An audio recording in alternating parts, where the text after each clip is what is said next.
Slope and intercept. Finding slope. The first thing you do when you want to find slope is you're going to want to look at any two coordinates on your line.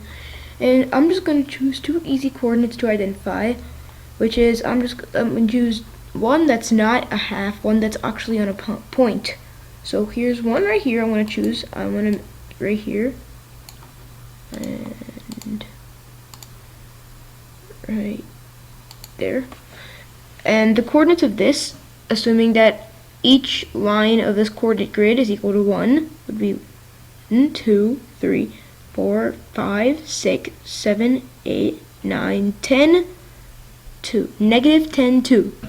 So the coordinates of this would be negative 10, 2. So I'm going to pick another coordinate, and really quickly I'm also just going to write that right here. So negative 10, 2 is one of our pairs. Then let's pick another one, and I'm going to make it down here. And this one, 1, 2, 3, 3, negative 1, negative 2, negative 3, negative 4. And this one is 3, negative 4. 3, negative 4. So these are our two pairs that we identified here. And to find the slope, the rate of change, how much this line is decreasing by, we know it's decreasing because it's going down. It's negative this way. The way we do that is we're going to subtract x from y and make it on the top. So how we do that is we do split this in half. These right here are the y values, and these right here are the x values. So what we're going to do is subtract the greater from the least. Over here though, this is the least, the 10, and over here the 3 is the greatest. But on the other side, the greater one is on the top. This is a 2 and this is a negative 4. So we're going to have a negative number in one of the things. But that's okay because we know that the slope is negative. So if we get a negative number, that means we are on the right track. So I'm going to start off by doing 2 minus 4. So 2 minus negative 4 is technically the same thing as saying 2 plus 4, which is equal to 6.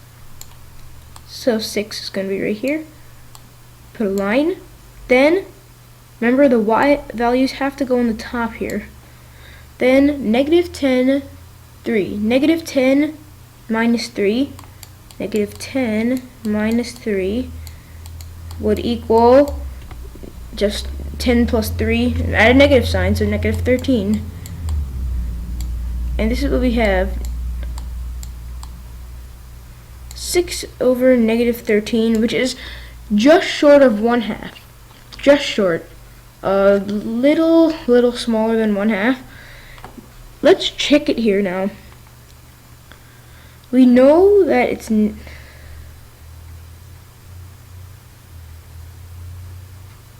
we know that it is 6 over 13, so we're just going to simplify it down to about a little more than 1/2.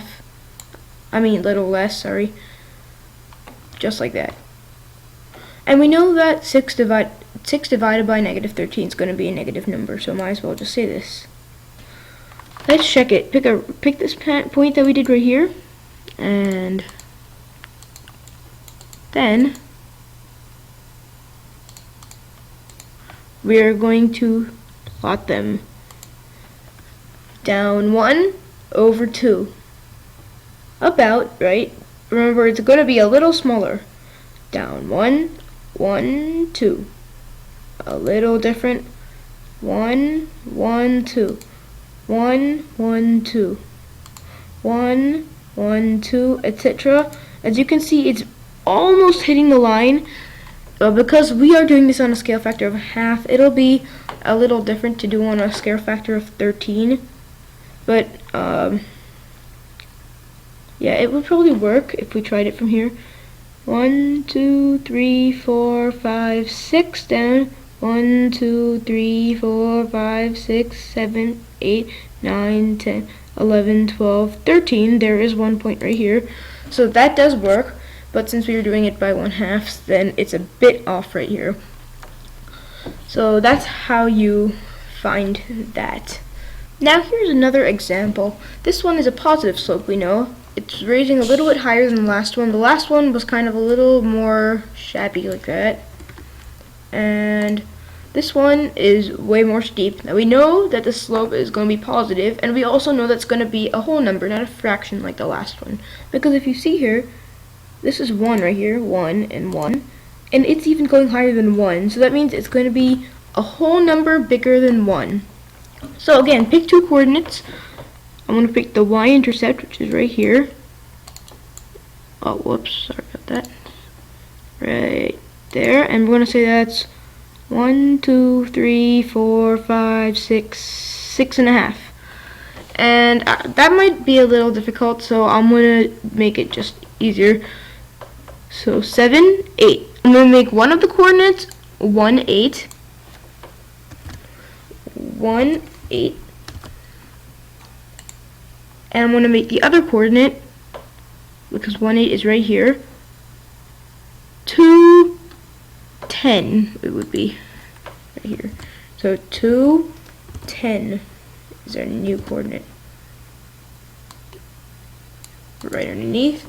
Again, split up these two. Split them up. The y values on one side, the x on one side. It's much easier because there are no negative numbers this time. So you're just going to do 10 minus 8, which again equals 2. 2 minus 1, which equals 1. This is easy enough. Slope is 2 over 1, which is, everybody knows, is equal to 2. Let's test it. Let's start at the y, and let's just start right here. So it should go up to 1, 2, right here, over 1, 1. Okay, so there is a point there. I think we're doing well. Okay, 1, 2, 1. Good. 1, 2, 1. Over. Good. 1, 2, 1. Perfect. I think my line is a little bit off over here, but now let's try to do down. See if it still works. 1, 2, 1. Good. 1, 2, 1. Perfect. 1, 2, 1. Good. 1, 2, 1. This works. So that's how you can check to make sure your slope is correct. So if you got some bizarre number like 10, you would know that if you just like 1, 2, 3, 4, 5, 6, 7, 8, 9, 10, and then over 1. Okay, that's not a point on the line, so obviously that's not the right thing. I must have made a mistake somewhere. So that's how you do it.